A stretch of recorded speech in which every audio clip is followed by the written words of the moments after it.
जय गुरुधाम। आज का सत्संग आप लोगों के सामने प्रेमी जनों, हम एक अनूठा सत्संग पेश करने जा रहे हैं। शांति का परिचय दीजिए। जय गुरुधाम।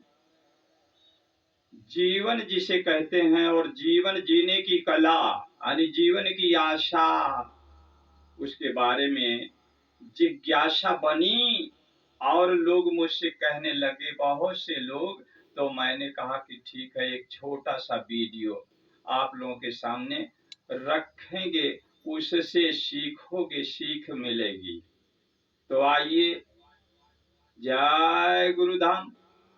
अब जीवन जीने की आशा, जीवन जीने की कला। देखिए, यूं तो अभी हमने इसके पहले जीव और आत्मा में अंतर, जीवात्मा परमात्मा का भेद सब बताए। अब आज का जीवन जीने की कला बताने चल रहे हैं। देखिए, हर जीवात्मा जो है यानी इंसान, वह इस जीवन से दुखित लगता है। वो पारिवारिक हो, सांसारिक हो, दुनियादारी में हो, हर जगह जहां कोई है, सब अपने को दुखित पा रहा है, संशयग्रस्त है। उससे उभरने के लिए कुछ बातें हम बताएंगे जो आप लोग ध्यान दीजिएगा। ध्यान देने पर ही समझ में आएगी। जब आप अपने अंदर झांकेंगे और अपने अंदर ही बात को सब उतारेंगे और उसकी अमल करेंगे, तभी समझ में आएगा। जब तक दूसरों पर दोष मढ़ते रहेंगे, अपने को बचाने में लगे रहेंगे, तब तक कोई भी चीज समझ में नहीं आएगी। हम आप लोगों के सामने 5 बातें रखने जा रहे हैं, उसको नोट कर लीजिएगा। जय गुरुधाम। नंबर 1, अपनी जुबान से किसी के प्रति गाली ना दें, अर्थात अपनी तरफ से किसी को भी गाली नहीं देना चाहिए। अपने अंदर झांकना चाहिए कि जिस गाली को हम पसंद नहीं करते हैं, जो गाली हमारे लिए उपयुक्त नहीं है, वही दूसरों के लिए भी उपयुक्त नहीं होगी। इसलिए अपनी जुबान से किसी को भी गाली नहीं दें। नंबर 2, किसी भी तरह से अपने अंदर किसी भी चीज का घमंड ना होने पावे, उससे बचने की कोशिश करें, प्रयास रहे। मान लिया आज आप बहुत ऊपर चढ़ गए, पूंजीपति हो गए, धन का, वैभव का, संपन्नता का आपके बिंदुगत प्रादुर्भाव हो गया और आप हर तरीके से अपने को सक्षम बना रहे हैं, तो घमंड ना करें, उससे बचने का प्रयास करें। नंबर 3, आलोचना या निंदा किसी की ना करें, उससे बचने का प्रयास करें। जब भी किसी की निंदा करेंगे, आलोचना करेंगे, उसके दिल को दुखाएंगे, उसके ऊपर कुछ छीटाकशी करेंगे, तो वह स्वाभाविक रूप से क्रिया का प्रतिक्रिया, जैसे एक्शन का रिएक्शन होता है, हो जाता है, ठीक उसी प्रक्रिया में आपको वह मिलता जाएगा और उलझने ही उलझने देता जाएगा। इस तरीके से आप दोनों परेशान हो जाएंगे, अर्थात उससे बचने की कोशिश करें। आगे नंबर 4, कड़वी वाणी ना बोलें, किसी के प्रति भी कड़वी वाणी ना बोलें।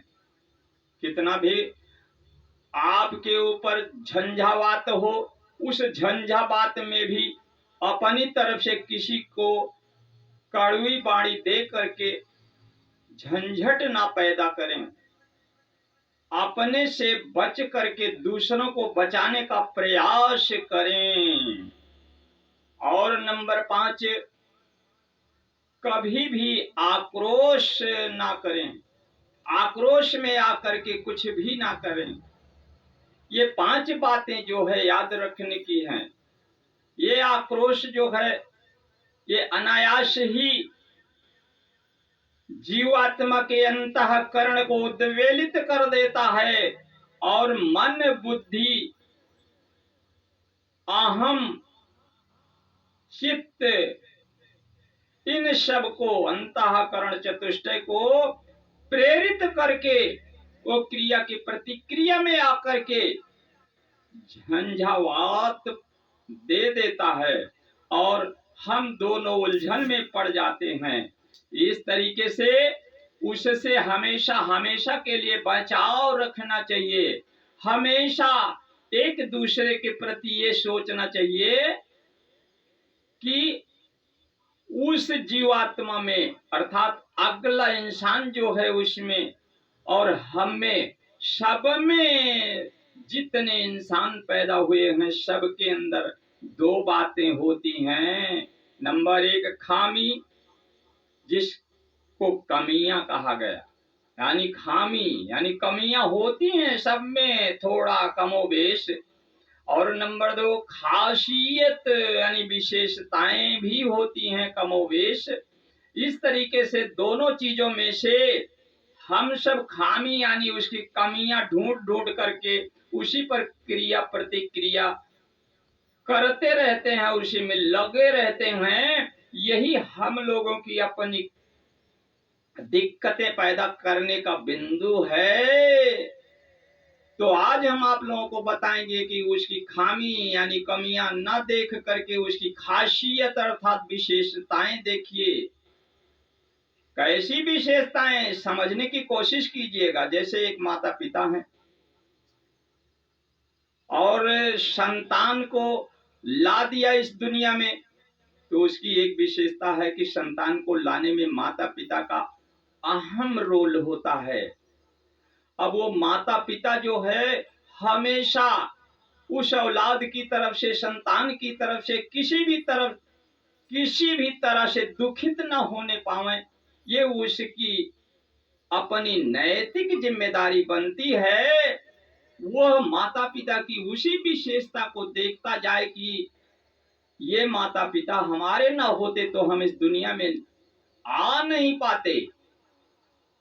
उल्टे उनकी खामियों को, कमियों को देखता हुआ और उन पर जवाब देता चलता है, जिससे परेशानियां बढ़ती चली जाती हैं। इस तरीके से माता पिता भी उलझन में और स्वयं भी उलझन में, तो अपना विकास का रास्ता जो प्रशस्त होने वाला था अवरुद्ध हो जाता है।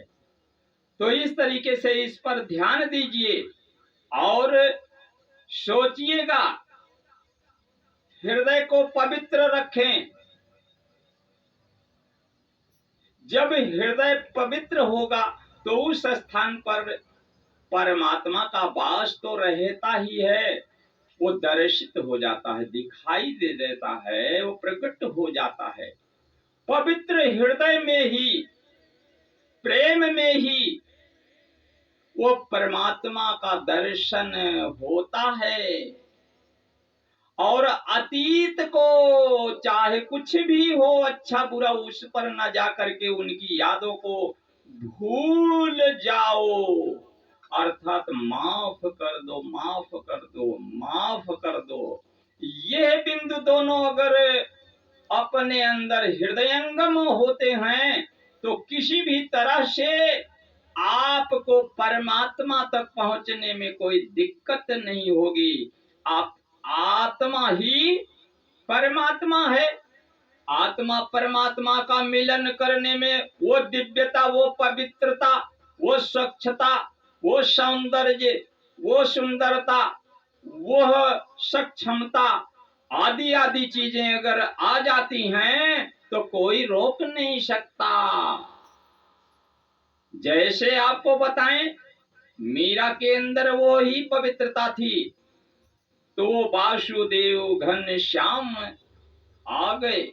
सबरी के अंदर वो पवित्रता थी, तो श्री राम स्वयं आ गए। अब ऐसे ऐसे सब आप लोगों को कहां तक बताएं। इसी तरीके से जो कुछ भी हुआ है, वह एक चीज ध्यान देने की है कि अपने अंदर अगर निज और कुल तथा वंश को ध्यान में रख करके चलेंगे तो तीन चीजों की तरह, तीन व्यक्तियों की तरह, तीन जिनको महापुरुष भी कह सकते हैं, लेकिन उनका सर्वनाश हो गया। कैसे? कहा गया है कि निज कुल और वंश का नाश होता है वैसे जैसे रावण, कौरव और कंस का हुआ। रावण का नाश हुआ, कौरव यानी दुर्योधन का नाश हुआ, कंस का नाश हुआ। तो इन सब चीजों पर विशेष ध्यान दीजिएगा। और आज का वीडियो बहुत संक्षेप में रखना चाह रहे हैं। जीवन जीने की कला थोड़ा सा बता दिया। जब इस तरीके से बोलते रहोगे, करते रहोगे, चलते रहोगे और अपने अंदर जो है क्रोध को नहीं आने दोगे, लालच नहीं आने दोगे, किसी की आलोचना नहीं करोगे, निंदा नहीं करोगे, हृदय पवित्र रखोगे और अतीत को भूल जाओगे। कितना भी किसी ने आपके प्रति गलती कर दिया हो, कुछ भी कह दिया हो, सब माफ कर देना। ये सब बिंदु आ जाए, अच्छाइयां आ जाए तो फिर परमात्मा आपके नजदीक है ही, उसका दर्शन होगा, आप दार्शनिक कहे जाएंगे। ठीक इसी तरीके से अब हम आज का वीडियो यहीं पर जीवन जीने की कला का रूप दे करके जीवन की आशा के रूप में परिणित कर देते हैं। अब हम प्रेम से आप लोगों से कहेंगे, उसी की कड़ी में, कड़ी वही है कि हृदय को पवित्र रखिए और प्रेम दीजिए, प्रेम का आदान प्रदान कीजिए। एक बार प्रेम से बोलो, जय गुरुधाम, जय गुरुधाम, जय जय सुख धाम, जय जय जय श्री राज नाम, जय गुरुधाम, जय जय सुख धाम, जय जय जय श्री राज नाम, जय गुरुधाम।